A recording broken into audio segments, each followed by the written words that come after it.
Ok, a continuación vamos a hablar de los antagonistas del receptor de quimiosina CCR3. Este grupo de fármacos se ha propuesto sobre todo como un potencial tratamiento para la enfermedad del asma. ¿Y por qué? Para eso vamos a revisar acerca de la patogenia de la enfermedad del asma. La patología del asma se caracteriza por un infiltrado eosinofílico. El asma realmente es un síndrome que tiene muchos fenotipos, muchas presentaciones, pero el fenotipo clásico del asma, que es una reacción de hipersensibilidad mediada por inmunoglobulina E, se caracteriza precisamente por un infiltrado eosinofílico. Entonces, este es el fenotipo más conocido de asma, el fenotipo típico de asma en el que todos pensamos cuando escuchamos la palabra asma. Y este se caracteriza por un infiltrado eosinofílico en el cual van a actuar muchas vías de señalización celular donde el receptor de quimiosina CCR3 va a jugar un papel crucial. Vamos a verlas más a detalle. Aquí tenemos la vía aérea y en el caso del asma se cree que la patología inicia de la siguiente forma. Un alérgeno o un antígeno que muchas veces en el caso del asma no puede ser identificado, termina llegando a la vía aérea. Y en este punto va a ser captada por una célula presentadora de antígenos, por ejemplo, una célula dendrítica, que la va a llevar al ganglio linfático más cercano dentro del tejido pulmonar y va a usarlo para sensibilizar a un linfocito T. ¿Ok? Si es que los serie de factores genéticos y ambientales que se creen están involucrados en la multicausalidad del asma están presentes, entonces la sensibilización de este linfocito T lo va a llevar a diferenciarse hacia un linfocito T de tipo helper y del subtipo 2. Entonces se va a instaurar una respuesta de linfocitos T de tipo TH2. Y a su vez esta va a instaurar la respuesta de hipersensibilidad mediada por inmunoglobulina E. Ok, entonces, ¿qué quimiosinas determinan que este linfocito T se derive hacia una respuesta TH2? Pues hay muchas que intervienen, pero aquí están puestas algunas de las más importantes. Tenemos la interleucina 4, la quimiosina L17, la quimiosina L22, la quimiosina L11, 24 y 26. ¿Y por qué estas últimas tres están marcadas en morado? Bien, eh, toda célula utiliza un receptor para sentir los mensajes moleculares, los mensajeros moleculares que les envían otras células. El linfocito TH2 utiliza una serie de receptores para sentir la interleucina 4, la quimiosina 17, la quimiosina 22, pero para sentir estas tres últimas, la quimiosina L11, 24 o 26, que también son llamadas con el nombre de eotaxina 1, eotaxina 2 y eotaxina 3, utiliza el receptor que nos atañe el día de hoy, que es el receptor de quimiosinas CCR3. Entonces, está claro que aquí hay un primer punto en el cual podría ser importante bloquear el receptor de quimiosinas CCR3 para mejorar la patogenia del asma. La patogenia del asma depende de la sensibilización de un linfocito que se especializa en una respuesta TH2. Y una parte de esta sensibilización, de esta respuesta TH2, depende de que el linfocito interactúe con estas quimiosinas, con las cetoxinas 1, 2 y 3. Por lo tanto, si bloqueáramos el receptor en este punto, podríamos inhibir hasta cierto punto el desarrollo de la respuesta TH2. Probablemente no se inhiba del todo, ya que hay otras quimiosinas que también intervienen. Sobre todo la interleucina 4 es con mucha diferencia la más importante para el desarrollo de esta respuesta, pero sin duda ayudaría mucho el poder bloquear el efecto de estas eotaxinas. Pero no solamente se queda ahí el efecto de bloquear el receptor de quimiosinas CCR3, porque una vez que se instaura este linfocito de tipo TH2, él va a, bueno, la población de linfocitos TH2 sensibilizados va a instaurar la reacción de hipersensibilidad mediada por inmunoglobulina E. Entonces, estos linfocitos TH2 van a sensibilizar a linfocitos B que se convierten en plasmocitos que produzcan inmunoglobulina E sensible a este alérgeno, ¿no? Y también van a mediar otras respuestas celulares, por ejemplo, aumentando la actividad de la respuesta de mastocitos, un poco la respuesta de basófilos, etcétera, etcétera. Todo lo que caracteriza una reacción de hipersensibilidad de tipo mediada por inmunoglobulina E y a una respuesta inmune de tipo TH2. Pero una de las vías celulares más importantes que van a activar estos linfocitos T va a ser el reclutamiento de eosinófilos.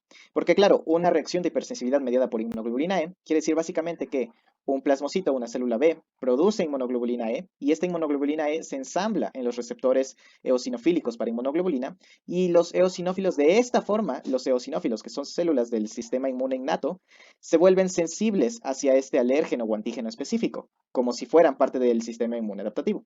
Y una vez que encuentran este alérgeno, este antígeno, se degranulan y la degranulación de los eosinófilos es uno de los factores más importantes que desencadena el resto de vías celulares que provocan los síntomas. Porque la degranulación de los eosinófilos en sí misma ya induce el estado inflamatorio que provoca los síntomas del asma, pero también esta degranulación es la que provoca la degranulación de otras células importantes, por ejemplo, los mastocitos. Entonces es crucial para instaurar una reacción de hipersensibilidad medida por inmunoglobulina E que se recluten eosinófilos al sitio de la patología. ¿Y cómo se realiza esto?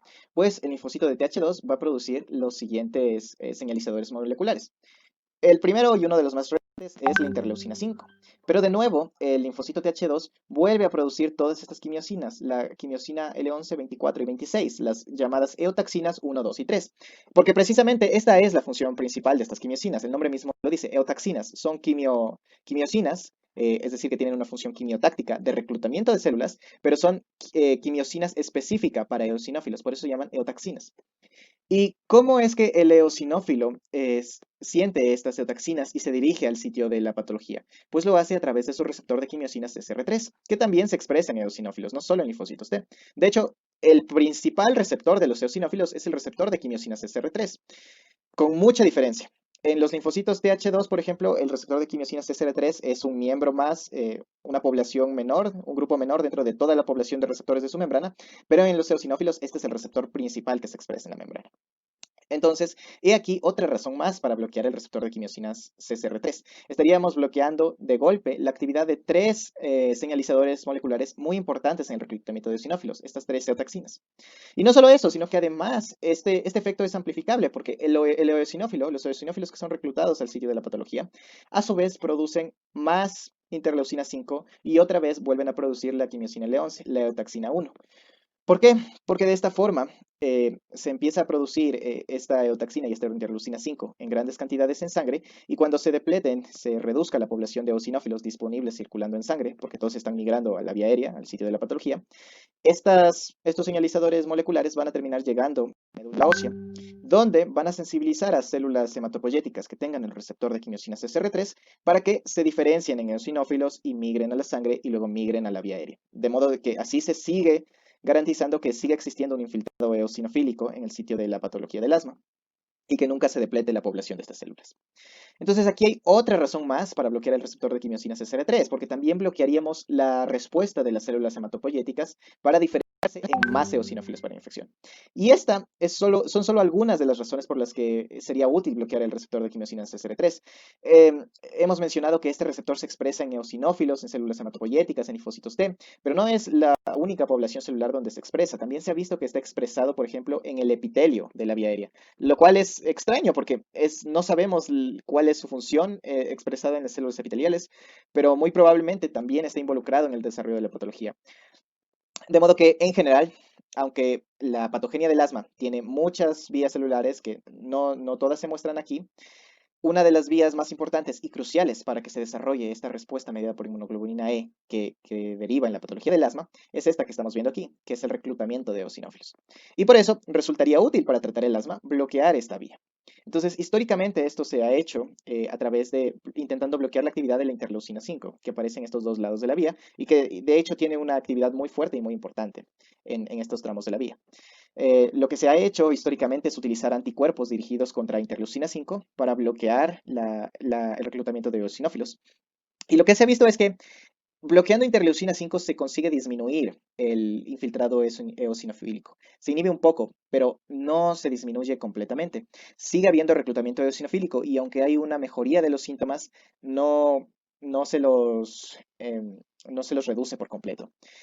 ¿Y por qué motivo es este? Bueno, viendo la vía así completa, es claro el por qué, porque estamos bloqueando solo una de las quimiosinas que están involucradas en una de las citocinas que están involucradas en el reclutamiento de eosinófilos, pero nos estamos olvidando de todas estas quimiosinas, todas estas eotaxinas, que también juegan un papel mayor en el reclutamiento de estas células.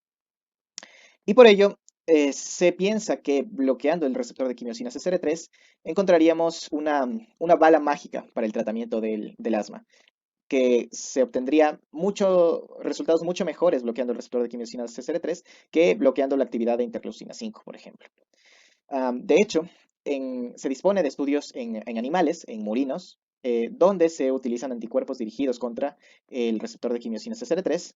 Estos animales tienen un mecanismo inmunológico similar y lo que se ve es que se reduce muy significativamente la infiltración de eosinofílicos, llegando a niveles casi nulos.